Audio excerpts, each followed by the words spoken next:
കോൺഗ്രസ് 1960 വിമോചന സമരം കഴിഞ്ഞ് സഖാവ് EMS പട്ടാമ്പിയിൽ മത്സരിക്കാൻ പോകുന്നു.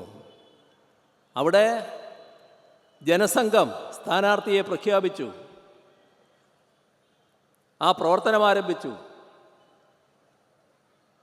പൊതു സ്ഥാനാർത്ഥി EMSനെ പരാജയപ്പെടുത്താൻ ആ പൊതു സ്ഥാനാർത്ഥി കോൺഗ്രസിൻ്റേതായി വന്നു.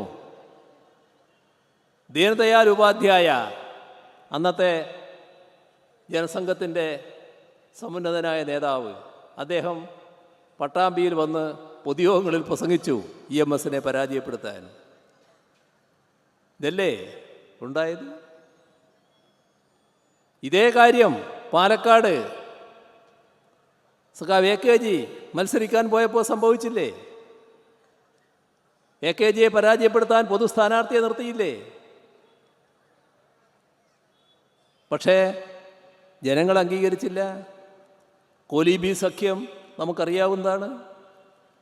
എല്ലാ കാലത്തും 4 വോട്ടിനു വേണ്ടി വർഗീയതയെ ചേർത്ത് പിടിക്കാൻ ഒരു മടിയില്ല. അതല്ലേ കാണുന്നത്? ഇപ്പോൾ അതെവിടം വരെ എത്തി?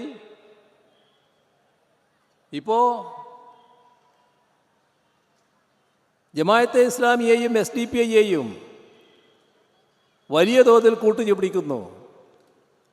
ഇന്ന് പത്രങ്ങളിലുണ്ട്, അഭിമാനപൂർവ്വം പാലക്കാട് നിന്നൊരു കോൺഗ്രസ് നേതാവ് പറഞ്ഞിരിക്കുന്നു, ഞങ്ങളുടെ വിജയത്തിൽ SDPIയുടെ പങ്കുണ്ട്. എന്തൊരഭിമാനം! എന്താ അഭിമാനത്തിൻ്റെ പിന്നിൽ? എങ്ങോട്ടാണ് നാടിനെ കൊണ്ടുപോകുന്നത്? എവിടത്തേക്കാണ് നാട് എത്തിച്ചേരുക? ജമാഅത്തെ ഇസ്ലാമി നമ്മുടെ രാജ്യത്ത് ഈ കാണുന്ന നിലനിൽക്കണമെന്ന് ആഗ്രഹിക്കുന്നവരല്ല. ജനാധിപത്യം അതേ രീതിയിൽ വേണമെന്നല്ല അവരാഗ്രഹിക്കുന്നത്. അവർക്ക് അവരുടേതായ ആശയമുണ്ട്. ആ ആശയം രാജ്യത്തിൻ്റെ ഭരണമല്ല, ലോകത്തിൻ്റെ ആകെ സാമ്രാജ്യമാണ് ഉദ്ദേശിക്കുന്നത്. അതിൻ്റേതായ നയമാണ് അവർ മുന്നോട്ട് വെക്കുന്നത്. അതിൻ്റെ ഭാഗമായി സാധാരണഗതിയിൽ തെരഞ്ഞെടുപ്പിൽ വിശ്വസിക്കുന്നില്ല.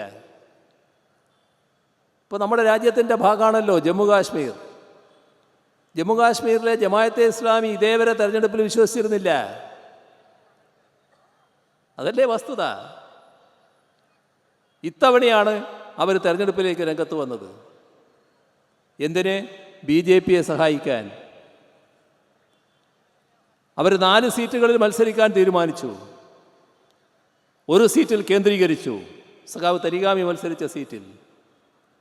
തരിഗാമിയെ പരാജയപ്പെടുത്താൻ. എന്താ തരിഗാമിക്കുള്ള കുറ്റം? കാശ്മീർ വിഷയത്തിൽ എല്ലാ കാലത്തും ശരിയായ നിലപാടെടുത്തു പോന്ന കമ്മ്യൂണിസ്റ്റ് നേതാവ്.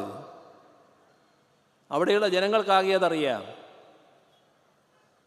ജമ്മുകാശ്മീരിലെ ജമാഅത്തെ ഇസ്ലാമിക്കാർ മുഴുവനായിട്ട് അങ്ങോട്ട് കേന്ദ്രീകരിച്ചു പരാജയപ്പെടുത്താൻ തരിഗാമിയെ. പക്ഷേ ജയിച്ചത് തരിഗാമി. ഇപ്പോൾ ഞങ്ങൾ കഴിഞ്ഞ കാലത്ത് ഇടതുപക്ഷത്തെയല്ലേ പിന്താങ്ങിയത് എന്ന് ജമാഅത്തെ ഇസ്ലാമി ചോദിക്കുന്നുണ്ട്. ജമാഅത്തെ ഇസ്ലാമിക്ക് അങ്ങനെ ഒരു നയം നേരത്തെ ഉണ്ടായിരുന്നു. എങ്ങനത്തെ നയം?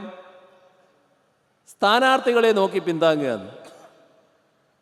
അങ്ങനെ ഒരു നയം ഒരു കാലത്ത് അവർ സ്വീകരിച്ചിരുന്നു. ഏതിൻ്റെയും ഭാഗമായിരുന്നില്ല.